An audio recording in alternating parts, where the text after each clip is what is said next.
Good morning and welcome to Hometown Heroes. This is Rick Irving with my co host Mary Staffel. And Morning. we are so honored today to have Carla Best.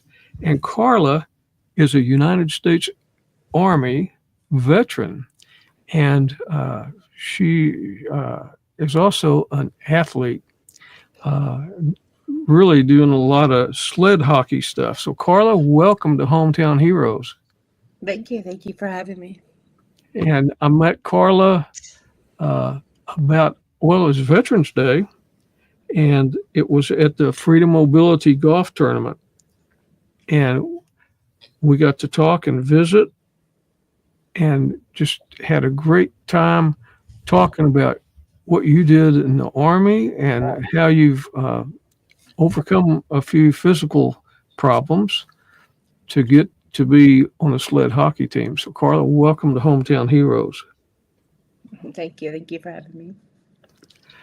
And you, did you grow, you were a Navy brat and you grew up in California mostly or all over? I kind of grew up all over. I started out in California. That's where I was born. But my family was stationed out here in Colorado for a little bit. They were stationed in the Azores and Portugal for a little bit, then Virginia, which is where they retired.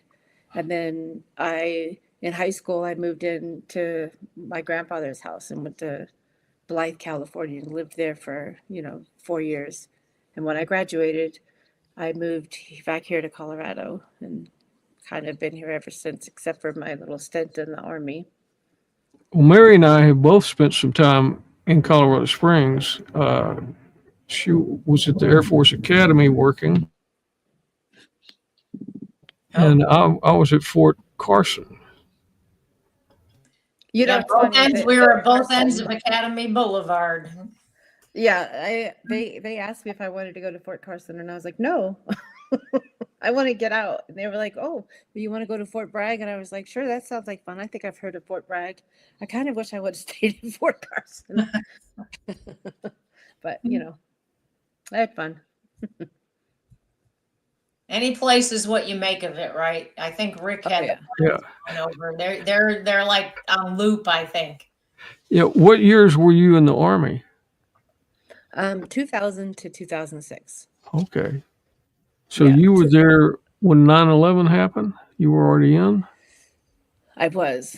Yes, I was actually the day that 9/11 happened. Me and my fiance at the time, we were visiting with my grandmother in California. So we were both asleep. And then his mom started calling us and freaking out. And he was like, we had just got in. We drove like for our weekend, for our actually a week off from the Army.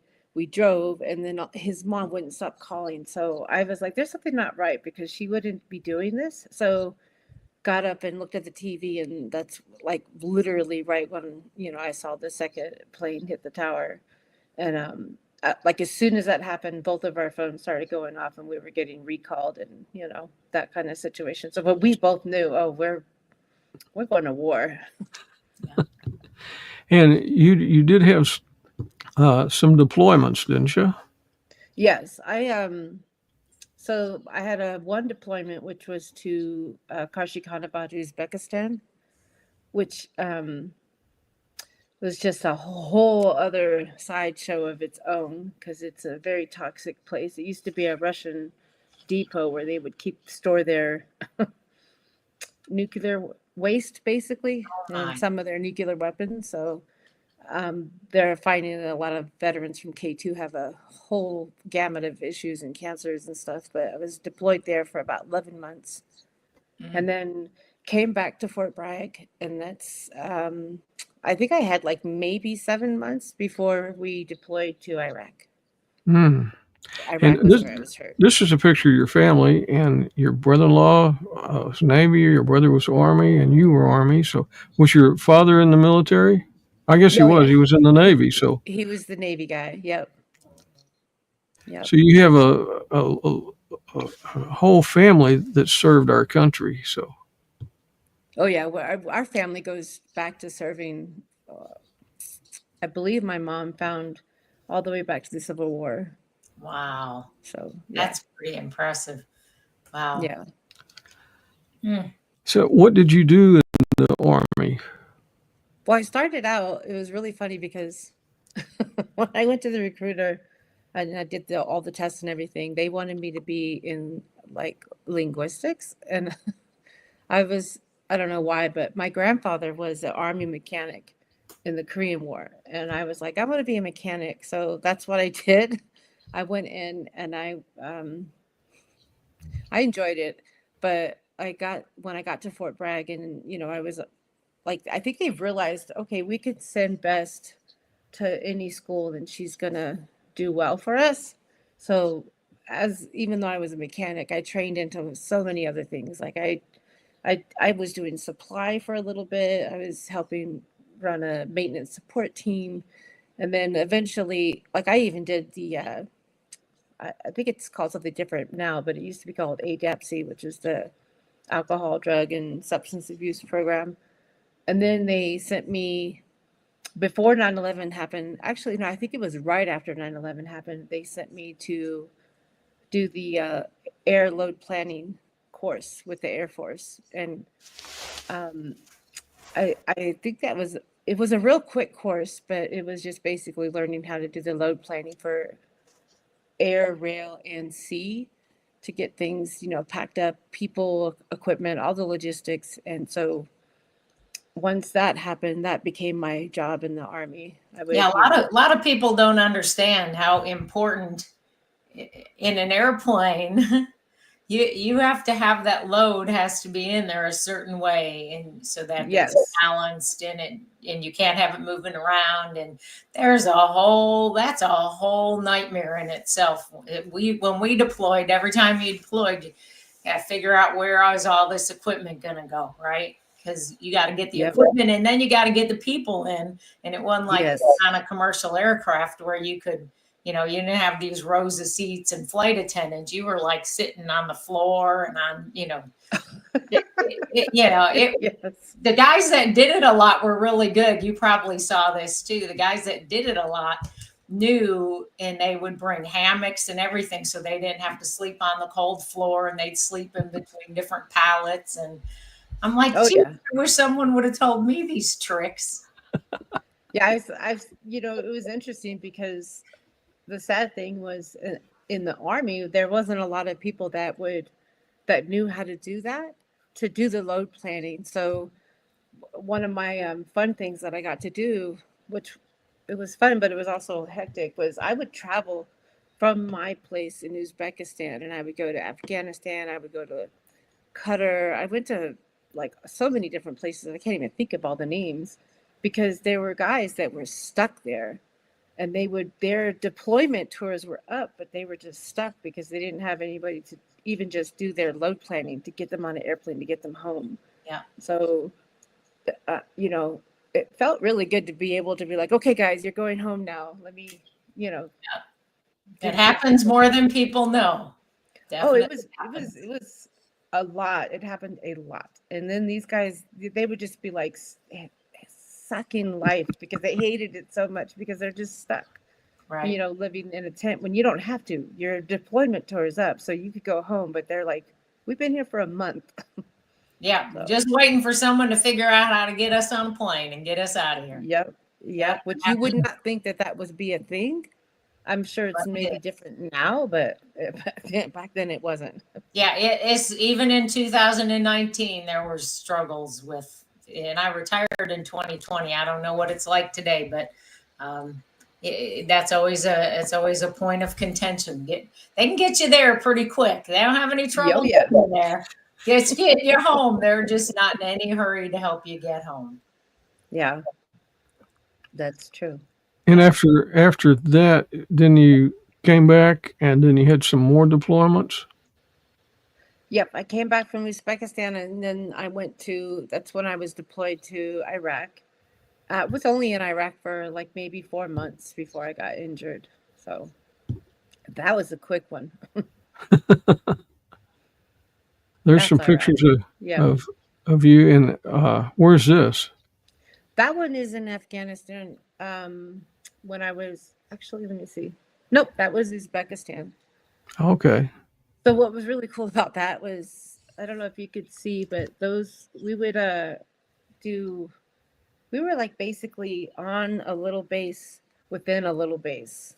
Um, and the Uzbek National Air Force, I don't know what they would call themselves, but they had taken over like about, I think it was four of the MiGs from, when they had their battles with Russia, and they kept them. So they were flying these things like once a month.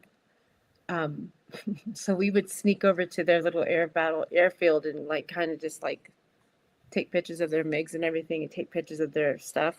This was our side, and then the other side I think was a MiG, the other picture. Is that one of the MiGs? I think so. I can't really tell. That's definitely their little fueler thing there.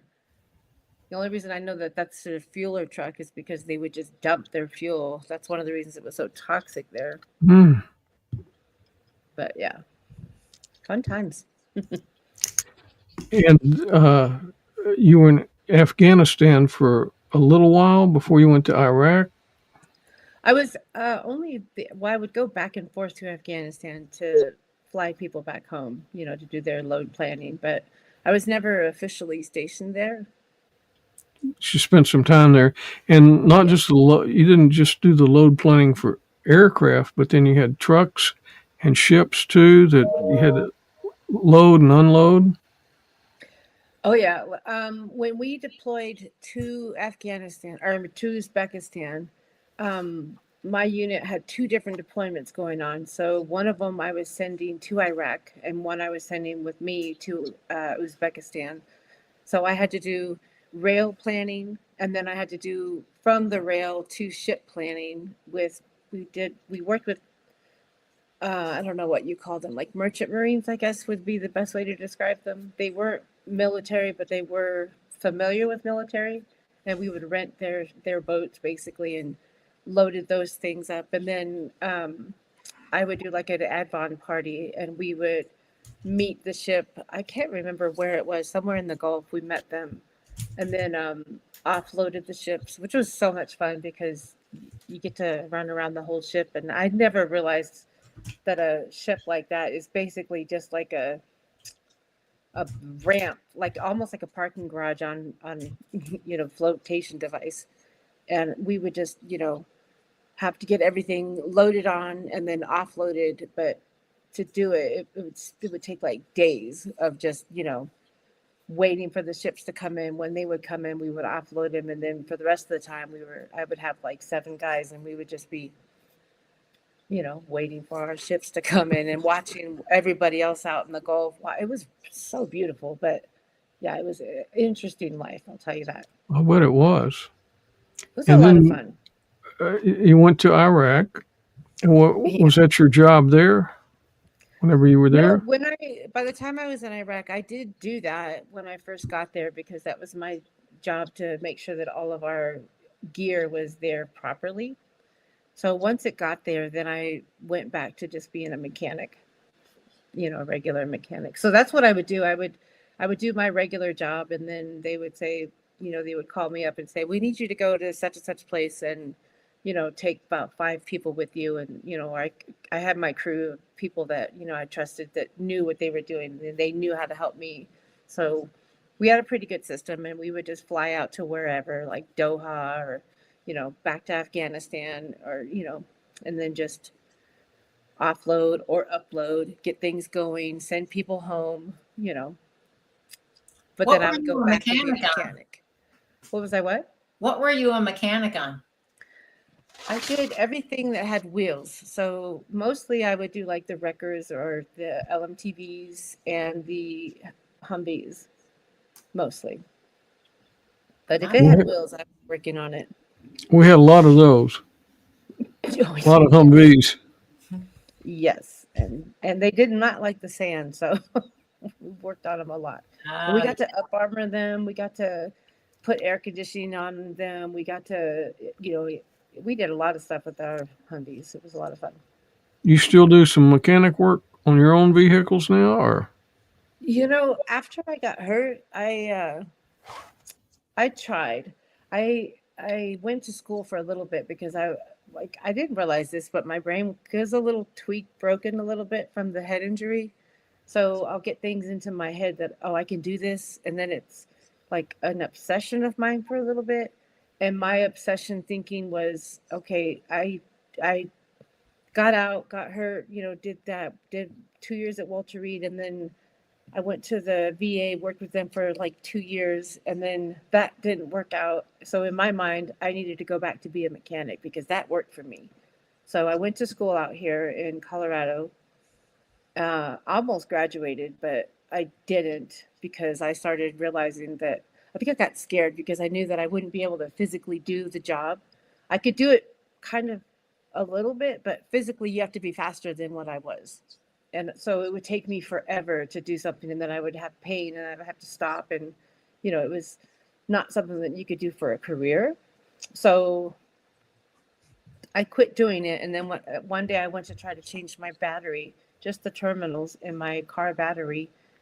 And I freaked out because I thought it sparked a little bit and I thought it was going to explode. So ever since that day, I haven't even tried to look at a vehicle. Yeah. And now everything's all computerized anyway. So I'm, no. Certainly changed a lot. Yeah, Yes. for sure. So you were in Iraq whenever you got injured, correct? Yes. Yes. It was my first mission as a mechanic. It was kind of a stupid mission. We weren't supposed to really be doing it because, like, for this mission, we were supposed to be escorting some fuel tankers from point A to point B. And then once we got to point B, we were going to be escorting another group of vehicles back. Well, I tried to get my up armored vehicles. As I mentioned, we up armored our own vehicles, and they would not let us take them. They wanted us to ride in the fuelers with these people, with the trusted agents. And we kind of fought with the people like, no, that doesn't make a lot of sense. Why would we do that? Let's just, if we're escorting them, let's take our own vehicles. So finally, this this lady pulled up into the chalk line, and was with MWR, and she had, this is going to sound terrible, but we call them Haji buses. She had a van that she had loaded up with stuff. She was taking from one of the PXs to a smaller camp that basically would have like a trailer set up every now and then with some stuff. So she was taking goods to them. She heard us arguing with the chalk line commander, and she basically said, well, they could ride with me. And I don't know why, but they were like, well, that's a great idea. Look, so they put us in this van, and it, like, there was sandbags on the floor. There was a bunch of like clothes and stuff that was going to be taken to be sold at this little market, basically. And there was the three of us soldiers riding along with this civilian lady who's, driving us in a van. It was such a weird situation. And it took forever to get from our area outside of the green zone because there was like, it felt like there was 7 gates that we had to go through. But once we got outside into the main thing, I noticed that there was, to the right of us, a few hundred yards away, a flare kept going up. Like every so often, this flare would go off. And we called up and basically said, do you see these flares over here? And the people, the MPs that were escorting us were like, oh yeah, we see it. Like it was nothing. So in my mind, I was thinking, well, maybe that's like a firefight over there and the flares are like to see. I didn't know. It was my first time outside the green zone, like I said. And then the next thing you know, a green flare went off. And as soon as that green flare went off, there was like a pop. And then that's when, like, what we found out later was there was somebody that was, they were counting down they were given our locations, and they were like marking us. So every flare was basically letting the lead person know, or the trigger man know, okay, they're here, they're at this point. And then once we got to the spot where the IEDs were, they set it off with a cell phone trigger. They caught the guy that did it, but that's the only reason that we know how it was done. but there was about, they said there was like 17 like really terribly rigged IEDs of like a daisy chain of I can't remember what they're called, but little missiles that they had, old ones that were left over from whatever wars. And those went off. And so some of them went off, some of them didn't explode, luckily. But the ones that were directly underneath my vehicle, there was 3 of them that went off. So front tire went off, middle, which is where I was sitting, went off, and then the rear went off. So that explosion happened, and then the rest is history. So the MPs were escorting it. Did any of their vehicles get hit, or just No, yours? it was just, well, I believe none of the MP vehicles were hit, but I believe one of the tankers was hit, but it didn't explode. It was just the front of the truck that was injured. But no, we were the only ones that were hurt. It was me and the 2 guys that were with me, and then the civilian driver was injured as well. So what was the extent of their injuries? Do you know? One of the soldiers that was with me had an injury to his arm, pretty bad. And then there was another soldier who later, like he became my brother, Ramon. His injuries were pretty extensive. He basically was like the mirror image of me. So both of his legs were blown up, and then he also had like internal injuries really bad. So to be honest with you, I thought he was dead on impact. And then the driver had she had what is it called? Like shrapnel injuries. So she had like some cuts to her face, and her, not to be graphic, but her eye was hanging out and she was holding it and screaming. But yeah. And so was it at night that it happened? Yes, it was October 9th, and it was like 11 o'clock when we got hit. The And first raining night in Iraq, yeah. did you lose consciousness, or? Yeah, I was coming in and out of consciousness, and I didn't realize that's what was happening, but because it felt kind of like a dream almost, and then I couldn't really hear and I couldn't see very well. But like when it happened initially, like I said, it was like a loud pop, and then I could hear like like I could tell that the road was like right there. I could see the gravel on the, like right directly underneath me. There was a hole that was like the vehicle was just gone right there, and the van was like dragging until it came to a stop, and then I don't remember anything, and then I would like come to like I could hear screaming, and then I could hear like Ramon.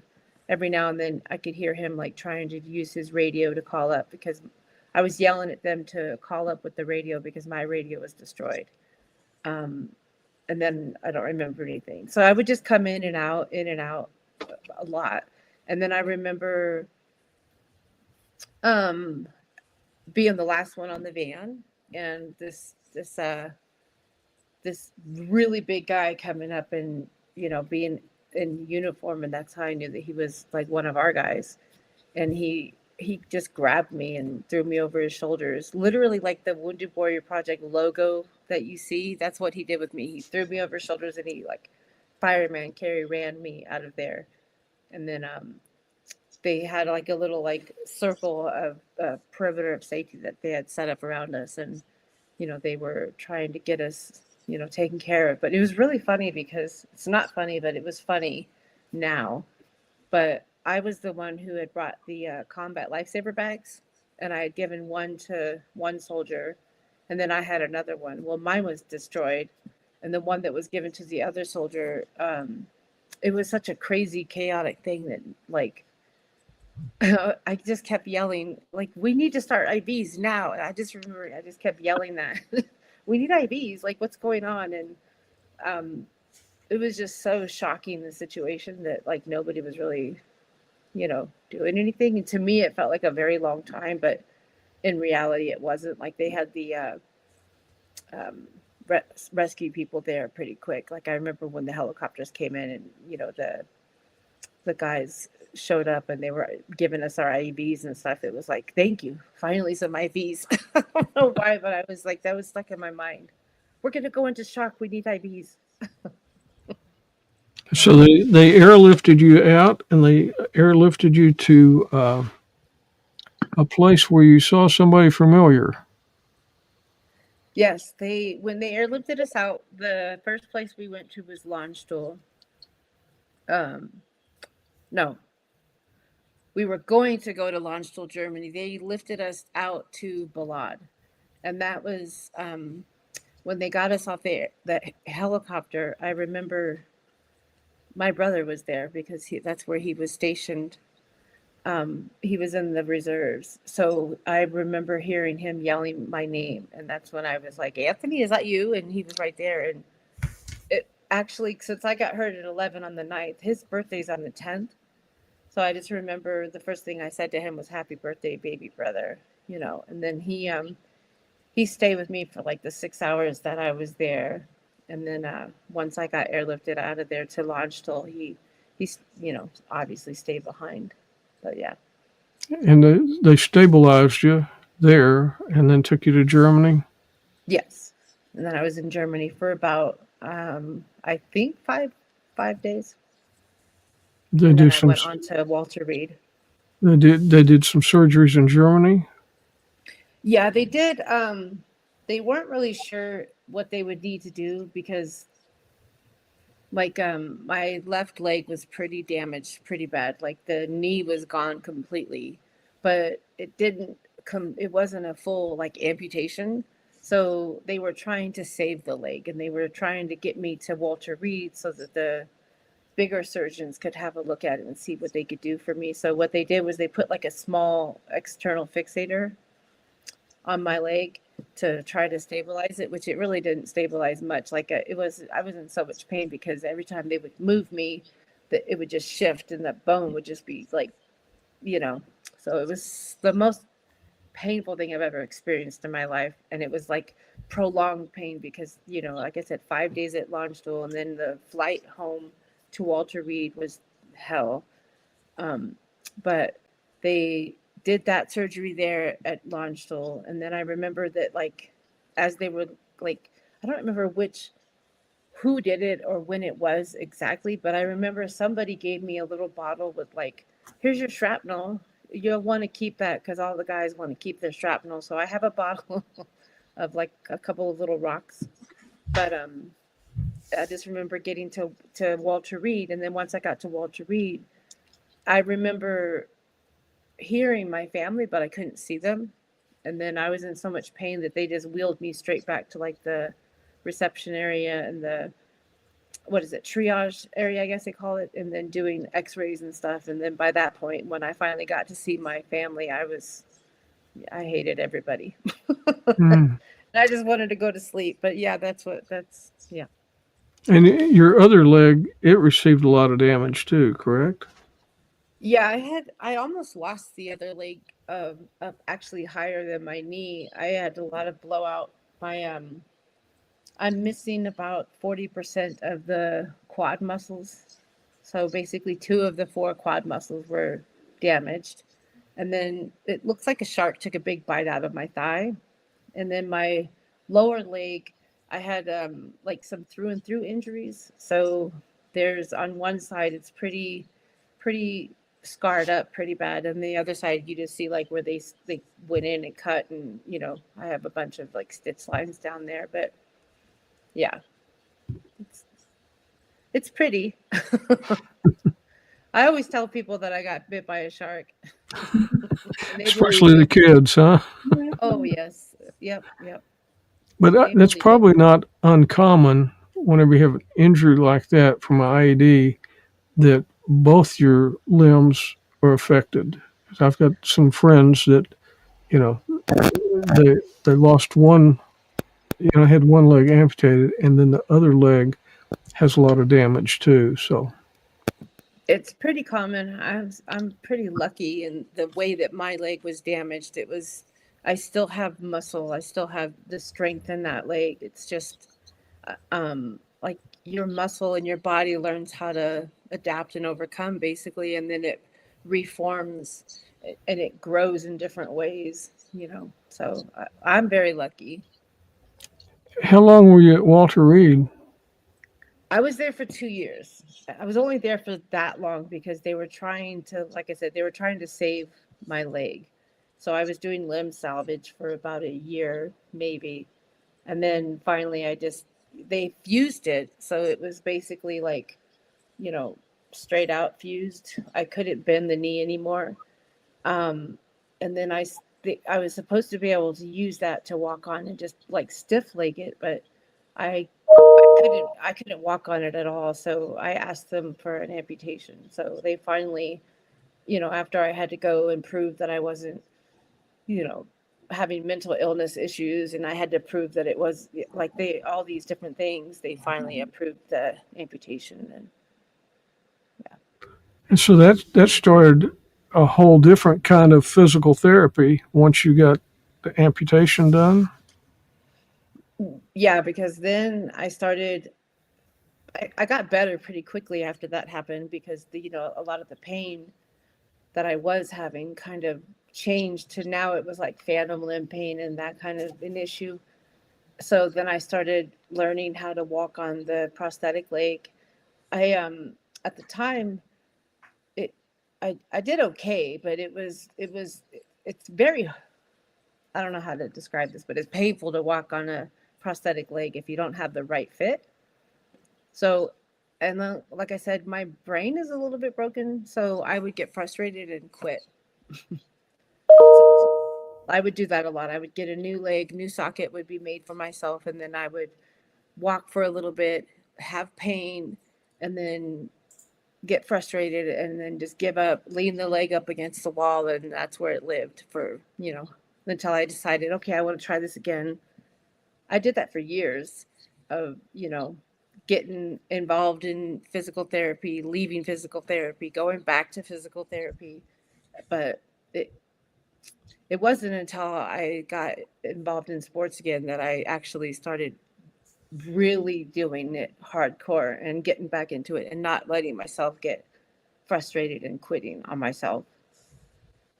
And that's something that happens a lot, I think, with any kind of injury. But you get frustrated because you aren't making the progress you want to make, or just like the pain with the prosthetic. And even if it's fitting perfectly, by the end of the day, I think you're probably worn out, aren't you?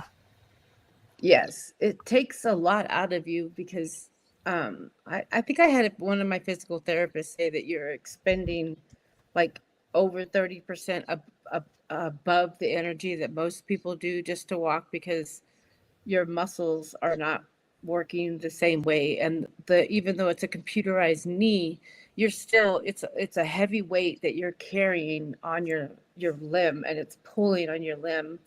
And then you're, with the fit and everything, you're getting, skin issues, you're getting bruises, you're getting cuts, so it's a whole gamut of things. And then your muscles, like you have, like for me, I have a lot of back pain when I try to use my leg because, I'm walking funny basically because, I'm used to my crutches.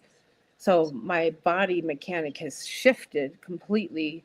So now when I try to get on a leg and try and balance again, everything is like all crooked from the, spine down. So it's a lot of physical therapy that I'm having to do now just to try and get myself even again and balance correctly and not be leaning to one side too much. And, and then using the crutches for so long and the wheelchair for so long, I've got shoulder issues that, I didn't really realize that I had until I got into sled hockey. And then that's a lot of, your arms or your speed.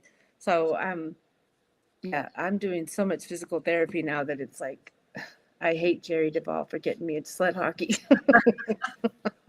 I've got to spend a little time with a lot of your sled hockey teammates. We bring them down to Broken Bow to go fly fishing with the Patriot Anglers. General Pottinger with Free Mobility, would arrange that. And those guys, some of them were double amputees Mm-hmm. and on prosthetics, and they were walking in places that I couldn't. Well, I have a hard time walking anyway, but I mean, how are they doing that? But at the end of the day, whenever we go to the lodge, all you see is prosthetics laying everywhere, because they're just worn out. I mean, they're so Yeah. tired, but they do so well. And how did you get into the sled hockey? So that's a funny story. I don't I don't really know exactly what made me do it, but I kind of went through, like I said, a really bad depression. And then this, like, the 2 years ago, it got it got really bad where I had finally, like, I think that I got suicidal, to be honest with you. And I got scared because I know a lot of guys that have committed suicide, and I did not. Even though I didn't, I just wanted the pain to end. I wanted a different way. So I started thinking about suicide more, and it scared me. So I reached out for help. I reached out to the VA. They didn't really respond in the way that I was hoping they would. I reached out to Wounded Warrior Project, and they sent me a link that they were doing a sled hockey clinic here in Denver. And did I just want to go to that? And I was like, yeah, sure, whatever, I'll go. And I went, and it was a 4-day clinic that the Jerry Duvall and the Colorado Sled Hockey Association was putting on with the Wounded Warrior Project. And I had so much fun. Like, I, again, was around other veterans, and I felt connected with them in a way that I hadn't been connected in so long. And then it was just a lot of fun to get out there and, fall on the ice and get up and then skate off and realize, oh, I can fall, and it's fun. I hit other people, fall into them. It's very physical. And I just decided, like, at that moment, okay, this is my life now. I'm just going to be on your guys' team. Didn't ask them, didn't, get tryouts or anything. I just basically, one of the guys, Ryan Strong, I was like, so when do you guys practice? And he told me, he's like, yeah, we practice at such and such at Big Bear Ice Arena in Lowry. And I was like, all right, I'll be there. And I just have not quit, have not let them send me away. And I'm like, no, I play now. I'm on the team, never quit. And then now that's segued into, I started there. They didn't really have a social media presence. So now I do their social media for them, make videos, make TikToks, put stuff on their Facebook page. And I just have a lot of fun. I get involved with the kids because we have a youth team, and I've like gone with the youth team to the children's hospital, taken them there, and we've had, little clinics there.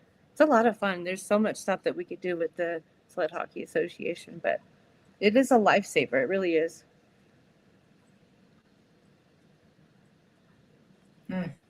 Awesome. You're with people that have gone through similar things that you've gone through. And I think that helps too, because you say, if they can do it, I can do it. Now, Oh, definitely. Jerry Duvall, uh, did he lost his leg in a mining accident, didn't he? Is Yes. that okay? But he was a veteran, I think, Army veteran maybe. Yeah, I believe. I don't want to misspeak, but I believe that he was only out of the Army for like maybe a month when he got injured. He's a hoss, man. He's into that sled hockey, isn't he? Yeah, and he's good. He is so good. And he's fast. And you go around the country playing in tournaments, don't you? Yeah, we just got back from Texas. When I met you at the golf tournament, we had just competed in the NHL Sled Classics, I believe it was called. I can't remember now. I feel terrible. But his team, which is our tier 1 team, they actually won the championships for that tournament. Wow. Yeah, they're pretty good. And there you are at the golf tournament. This was the Freedom Mobility golf tournament, and this is a solo rider. How did that work for you? Had you played golf before on a solo rider?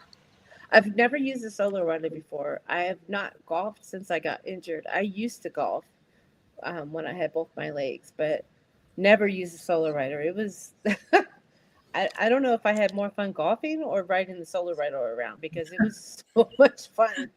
And you could ride that thing right up on the putting green. So that's unheard of. So I was just having too much fun doing that.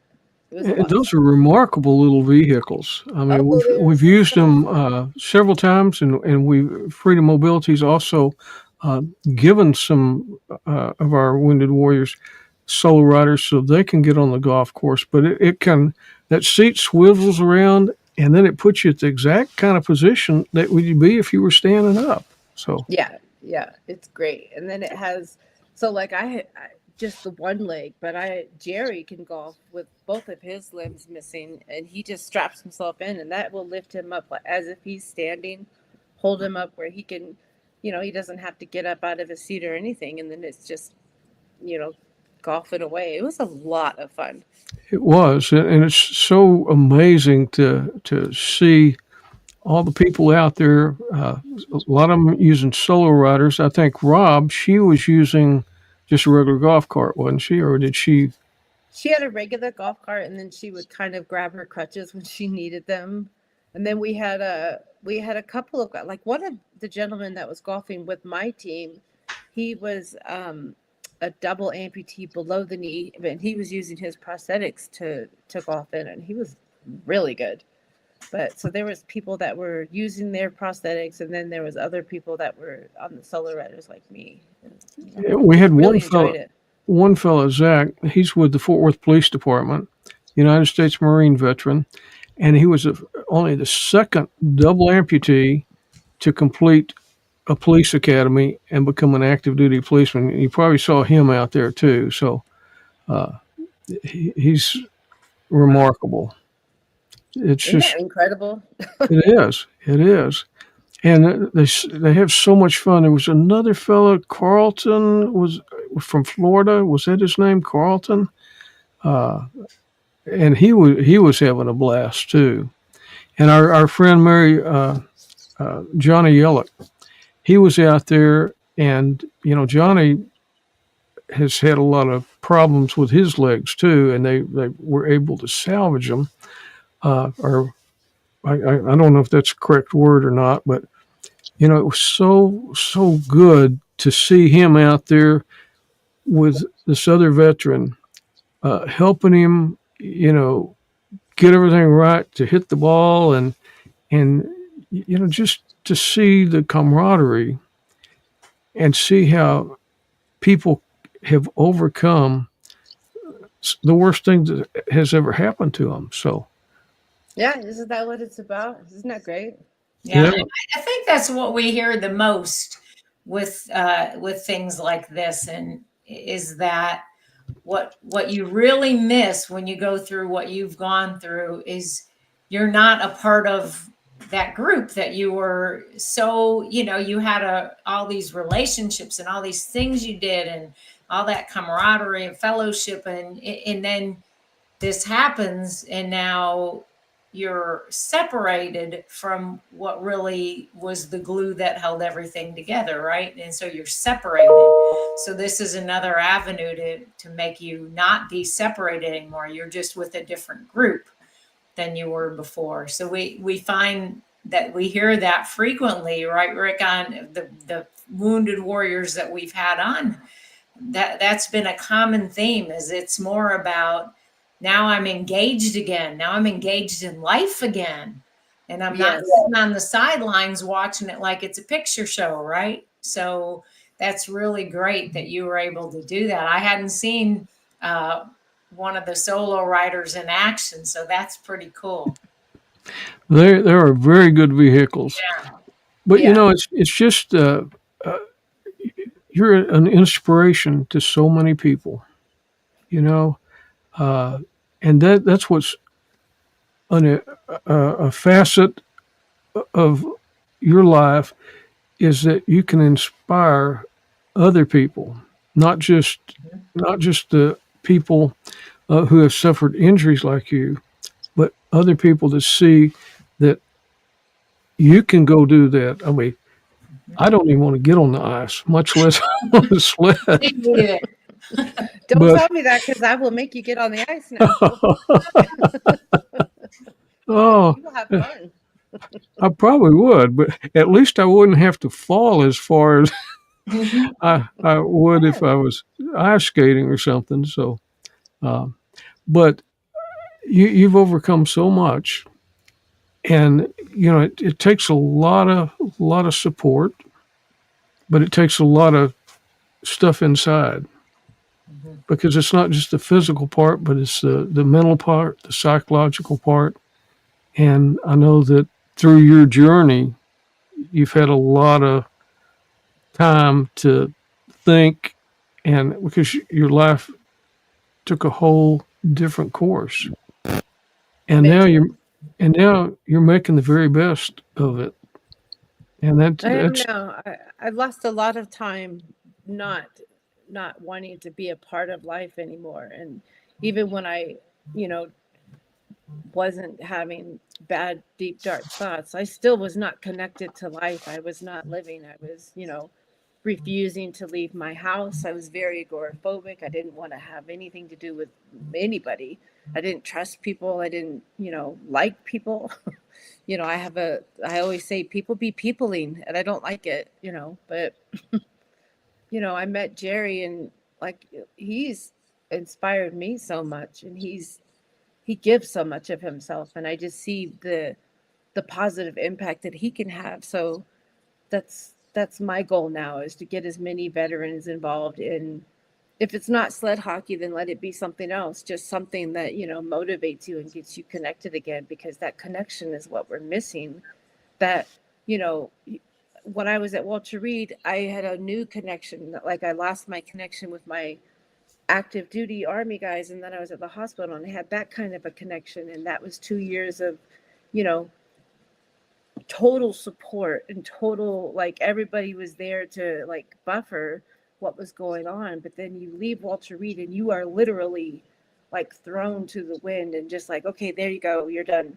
And you don't have the support. You have the support of your family, but they, are trying their best to be everything for you. They're trying their best to be the support that you need, and to be the camaraderie that you need, and to be the everything. And then they lose themselves in trying to help you. It's just so much. And then if you get involved in, the opioids there for a while there, the VA was really pushing the opioids really heavy. So for like myself, I was on a lot of opioids for a very long time. And that makes it very easy to just not care that you're not a part of life. And then when I finally was able to get off of all the opioids, that's when I started realizing, okay, I need to have some sort of life again. And then when my brother passed away, you know, I saw that there was so much life that he is not able to have. Ramon Guitard, who was the soldier that was with me when he got injured, he wound up eventually dying from he passed away. And I just, I lost so many people that I was at Walter Reed with, and I lost them because they either lost that connection, or they were dependent on the opioids, and then, or they lost their battles with the depression.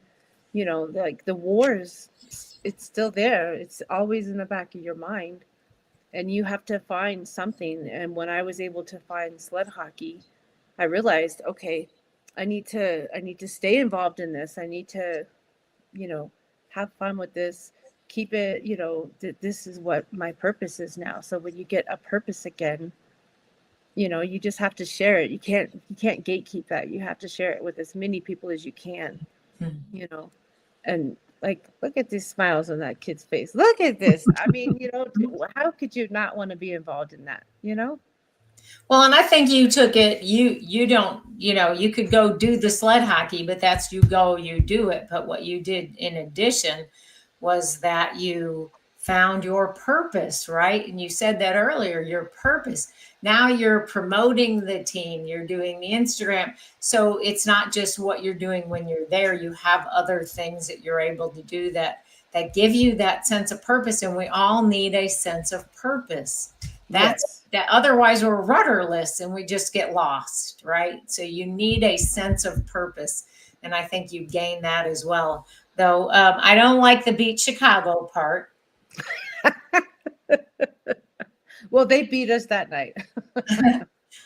Yeah, I'm originally from Chicago, so I'm one of those people that has never been a fair weather fan, because when you're a Cubs and a Bears fan, you can't afford to be a fair weather fan, right? Nope. Yeah, I saw that and I was like, oh yeah, I grew up with I grew up with some hockey and brothers that would go outside and play hockey when it would ice up. So, Rick, you're muted.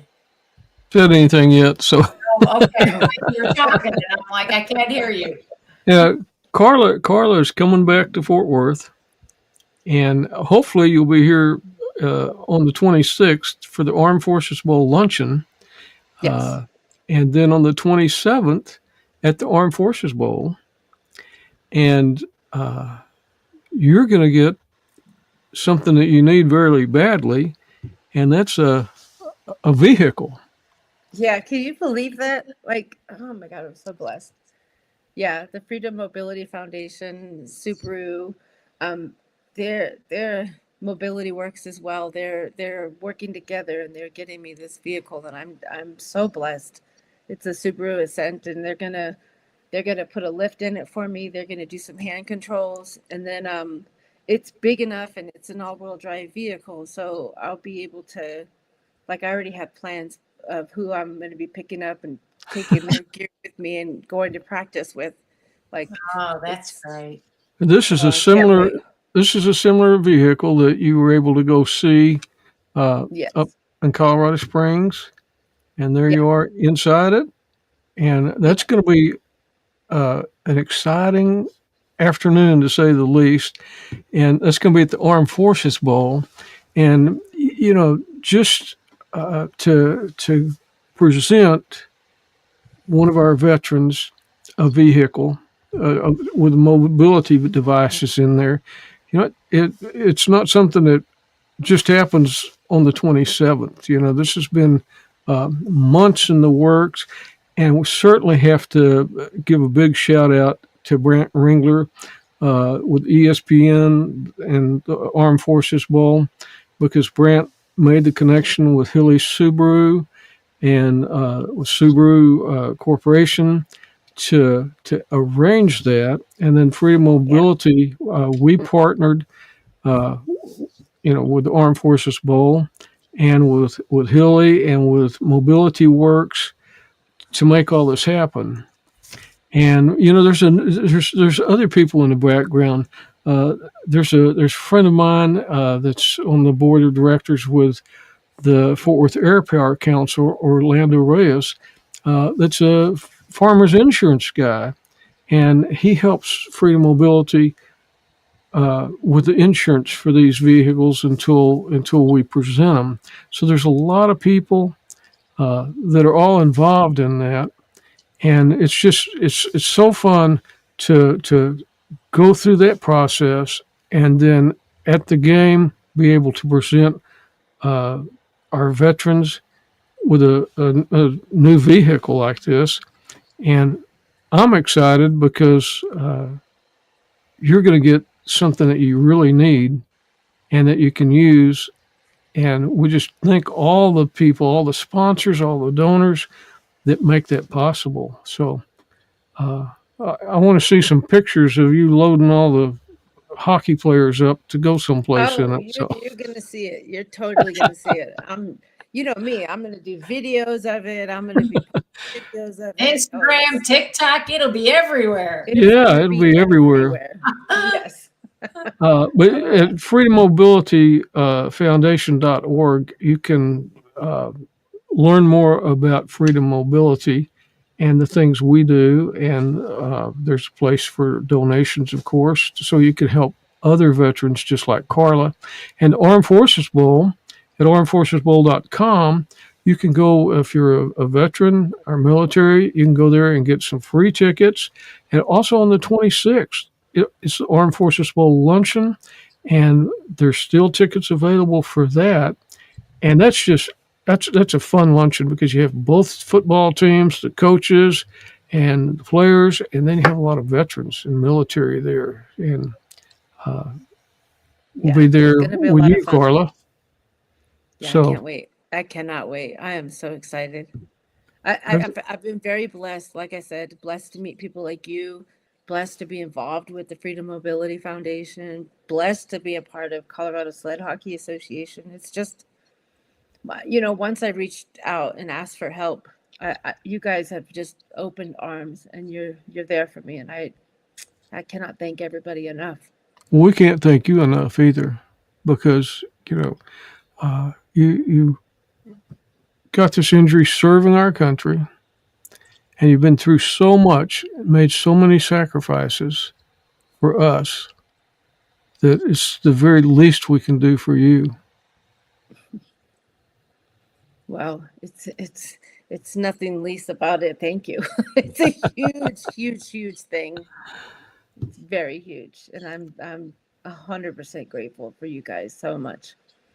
And we want to get you down here, or at least in Oklahoma sometime, to go fly fishing with us. That's something I have never done, and I would love to do it. So yeah, get me out there. Well, I'm coming. I've just talked to uh, Lou the other day with Patriot Anglers, Lou Duckwall, and they're there right now. And uh, I'll talk to Kevin Pottinger, and we'll arrange another trip in the spring or summertime. Oh wow. I would love that. I would 100% love that so much. Yeah, That sounds because like fun. there's something about being on the water that's therapeutic for me and for a lot of other people. There's I do stuff with Heroes on the Water that takes veterans and wounded warriors kayak fishing, and then Patriot Anglers that takes them fly fishing. So it's just something therapeutic about that. Even if you don't catch fish, it's still a good day. So Yeah, well, it's like my dad used to say, a bad day of fishing, bad day of golfing, better than a good day of work. that's right. And the fishing is always good. It's the catching, it's not so good sometimes. So, Yeah. Yep. but Carla, thank you so much for being with us today. And we'd like to probably someday kind of arrange it where we can get 4 or 5 of the sled hockey team members on here to kind of tell us a little bit about them and a little bit about what y'all are doing and Oh, we how, would love that. yeah, because those guys are fun to be with. Oh, aren't they? I'll connect with some of them and let them know that you guys want to have them on. Yeah, They'll yeah. come. Yeah, 'Cause they'd love to. we see Jerry quite a bit. He comes around quite a bit, So, Yeah. but there's a lot of Jerry's the activities that glue. he's involved in, just like the activity of discovering people like you Yeah. and being the kind of person that gets involved in your life and changes your life. So, it's one of those deals where he hands you that torch, and now you've got the torch and you're helping other people, just like those children that we saw. Yeah.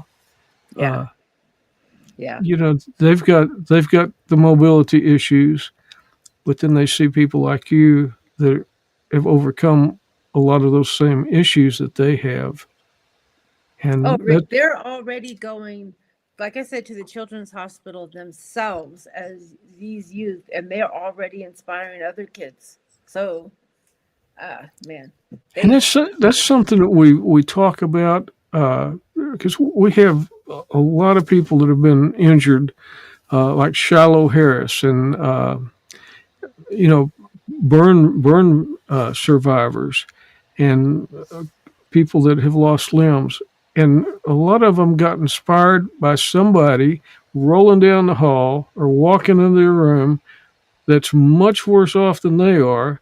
Says, yep, "Get your butt out of bed and get a yeah, life," you know. yeah. And so just keep uh, your smile and your positive attitude going to those children's hospitals to help those children and their Oh, I and will their do. and their families. Because that's their support team, just like your support team. So, Yeah, definitely. but thank you so much for being here, and we look forward to having lunch with you on the 26th. Yeah, I at can't the wait. Armed Forces Bowl. Cannot wait. Thank you, Rick. Thanks, Mary. It's nice to meet you as well. You You're too. welcome. Mary, are you going to be at you'll be at the luncheon, won't you, at the Armed Forces Bowl? I imagine I will be with a group Oh, of good. veterans ranging from World War II on down. Oh, Oh, that'll be nice. That'll be nice. we'll get you exposed to some of them. Good. Some of them you won't ever forget. I'll tell you. Isn't that the truth? Yeah, Don Graves comes to mind. absolutely. Well, Carla, you have a great day, and we'll see you and look forward to seeing lots of pictures of that new car. Awesome. Thanks, guys. Thank you. Go Army.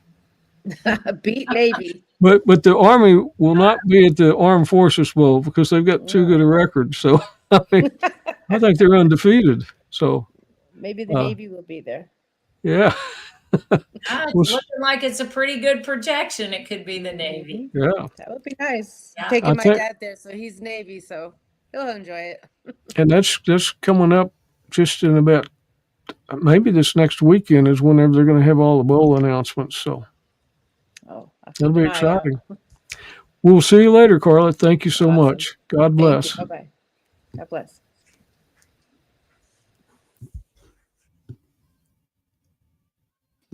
There you are, Mary. Hey, there I am. I was kind of fumbling around with all these buttons over here. Yeah, Wow. well, better you than me. I'd probably disconnect it every other time. What a great inspiration. Mhm. You know? Absolutely. Just to your point, so the stories we've heard of the people that are even worse off that are out there encouraging folks that are not doing great and need a little push. They're out there pushing them. That's right. And it's people like for instance, Michael Jernigan, you know, a Marine hit with IED, lost both his eyes, and he went through a lot of that depression. A lot of those demons crawled in, and finally one day he got out of that funk, and now he's an inspiration to so many people. And it's so important that we reach out to people and we help tell their stories or help them have a platform so they can be inspiration to other people. And it's going to be so exciting at the Armed Forces Bowl whenever Carla gets to see her car for real, so. She actually gets to get it. That'll be amazing for her. That's right. And we just got to thank Freedom Mobility Foundation for all the coordinating that they do, and Kevin and Ann Pottinger. They work tirelessly all the time and have such a passion for helping people and to help make things like this come true for people. And, of course, Brant Ringler with Armed Forces Bowl, he's got such a passion for our veterans in the military and does such a great job at putting that bowl game on. And if you go to armedforcesbowl.com, you can get tickets. If you're a veteran, you can get tickets. I think there's just a small service charge, and then you can get parking tickets too for that. The Armed Forces Bowl luncheon is on the 26th at the Omni Hotel. They've got a great speaker lined up. And of course, there'll be a lot of great people because Mary and I'll be there. Of course. Where else would we be? It's a place to be, right? That's right. This weekend, Saturday, is the day of bringing the gifts to Gary and Bob Orgel's house. And then Sunday is the Holidays and Heroes, whenever they're going to have Christmas for over 150 military families at NASJRB, and that's just one of those events. The first time I went there, I said, I can never miss one of these. This is just the greatest time that I have all year long, is to watching the families and the children as they get all these gifts, as we show our appreciation for our military families. So Yeah. They do a great job, and I'm hoping all the last few gifts I'm waiting to get here that I ordered for the family I adopted. I'm hoping they make it in time. But I got everything else wrapped, so I'm in good shape. I'm getting ready to be able to deliver my stuff to Carrie's house for Sunday. That's good. And this week is roll call. It is. Usually the fourth Friday of the month, but in November and December, we have to adjust our schedules a little bit. So it's Friday. Are there any reservations left? Well, we've got a couple of cancellations because of the meal that Brenda's making. We have to make sure that we stay within the number we gave her because there is no extra. So with the cancellations I have probably about 10 that I could fill in, but they'll have to email us at info@roll-call.org. The line itself is not open any longer. So Okay.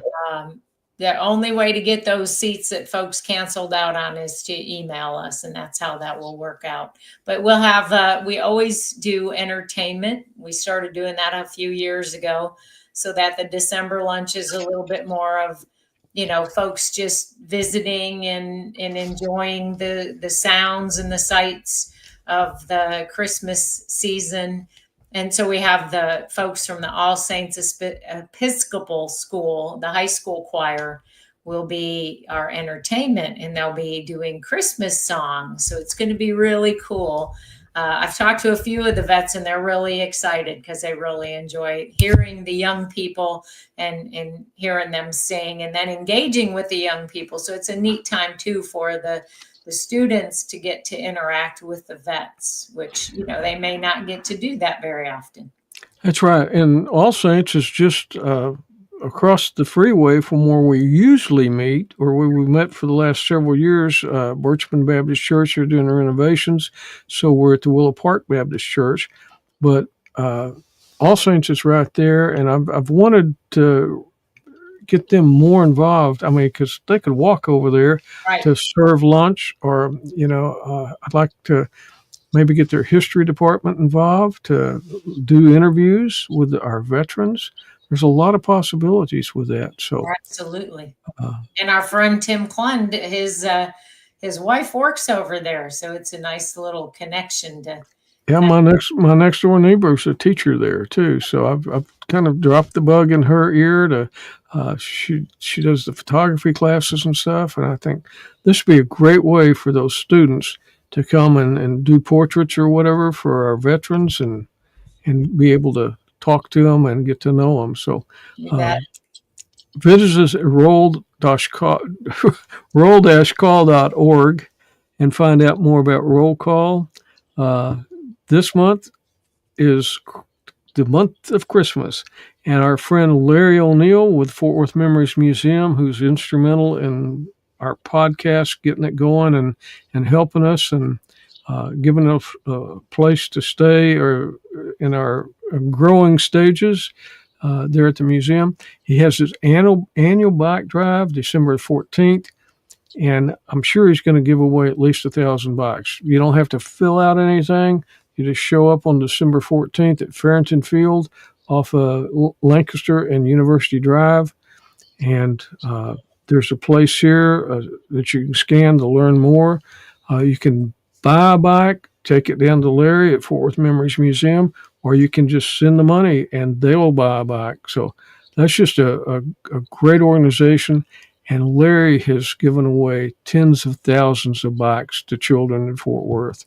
Remember Hometown Heroes podcast on YouTube. We've got a channel there where you can see all our podcasts. We've done over 115 of them.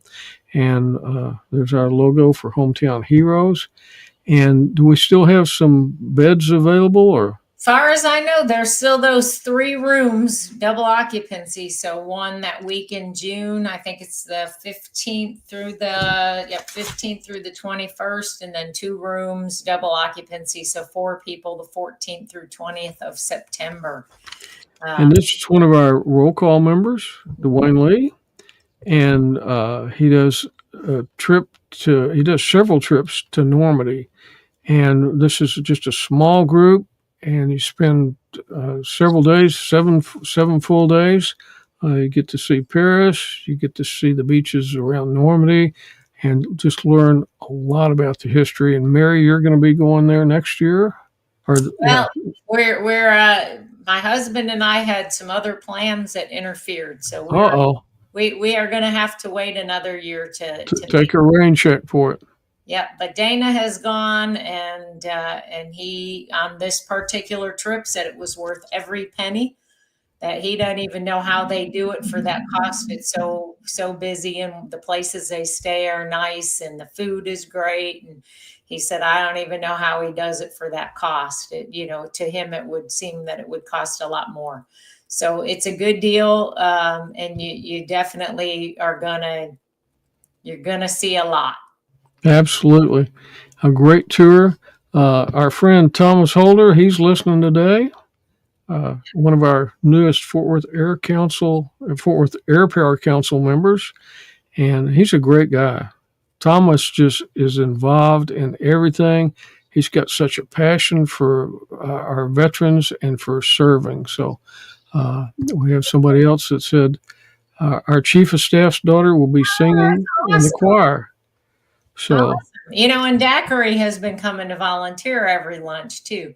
And she's just special. Ever since I met her at one of the expos when I brought Don, she's extra special. Daiquiri. Just those networks that we have out there with these great people. She said she can't wait. So we can't wait either. Yeah. Always look forward to the lunch. It's a lot of work getting there. And then sometimes leading up to it, I'm like, oh, why do I do this? And then I go to the lunch and I'm like, that's why I do it. That's right. Yeah. And just get energized by all those guys. The unfortunate thing is that many of our World War II guys will not be there because they'll either be at Pearl Harbor or Washington for there's a honor flight going on. So several of them will be gone for that. And we did lose 2 of our World War II veterans.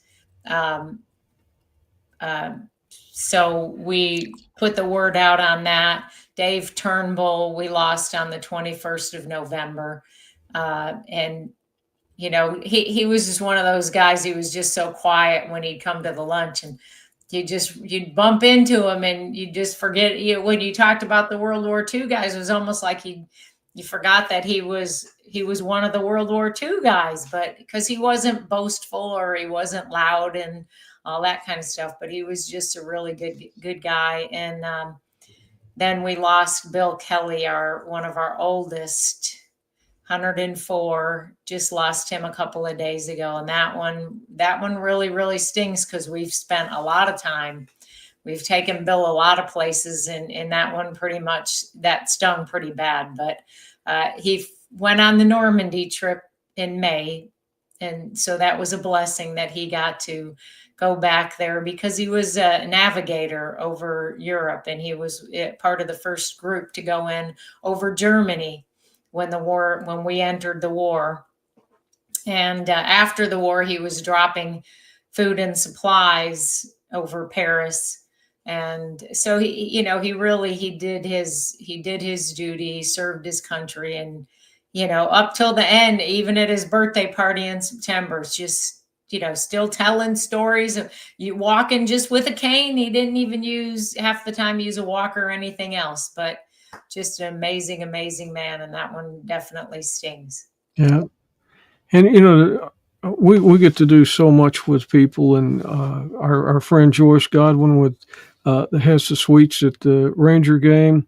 Several times we've taken World War II veterans, and we took him. Yeah. And there was that one time, I think the first time we did it, there was that one veteran. He'd never been, and most of them never had been to a Major League Baseball game.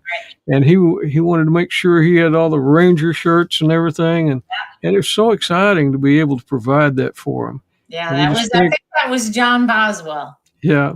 Yeah. Just thank the Ranger organization for what they do, and Lockheed Martin for them, but for Joyce Godwin, and for what the family that owns those suites does for our first responders, our veterans, and our military. So Absolutely. many great people out there. And Mary, there's nobody I know that works as hard as you do at putting the roll call all together and keeping up with those veterans. And you have such a passion for it. And, you impact a lot of lives in what you do. And, it's, you're just a remarkable person. And You're I'm so glad that I can call you my friend and my co-host on Hometown Heroes. yeah. But I don't know how you do it all. I'm not nearly as busy as you are. You stay so focused on that stuff.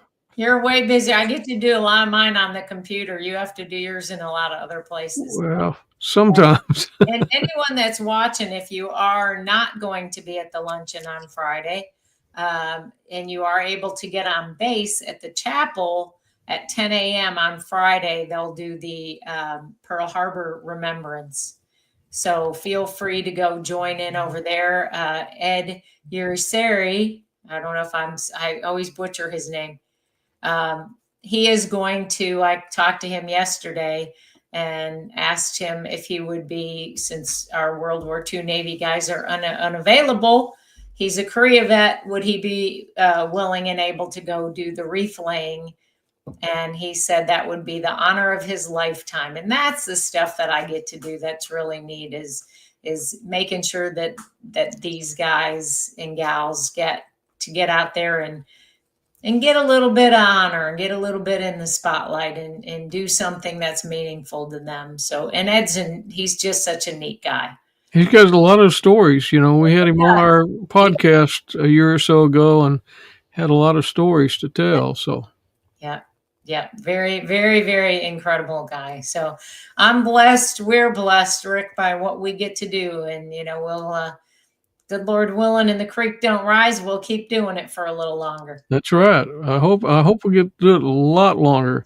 We're probably at 116, 117 episodes, and this just kind of started one day, and we've got to share a lot of stories of people and organizations that do remarkable things. So, Mary, thank you so much for being here today. Carla, we love you and appreciate you, and look forward to seeing you at the Armed Forces Bowl luncheon on the December 26th, and at the Armed Forces Bowl, and watch you get that new car. So, Mary, we'll see you next week. And thank you for everybody that's been part of Hometown Heroes.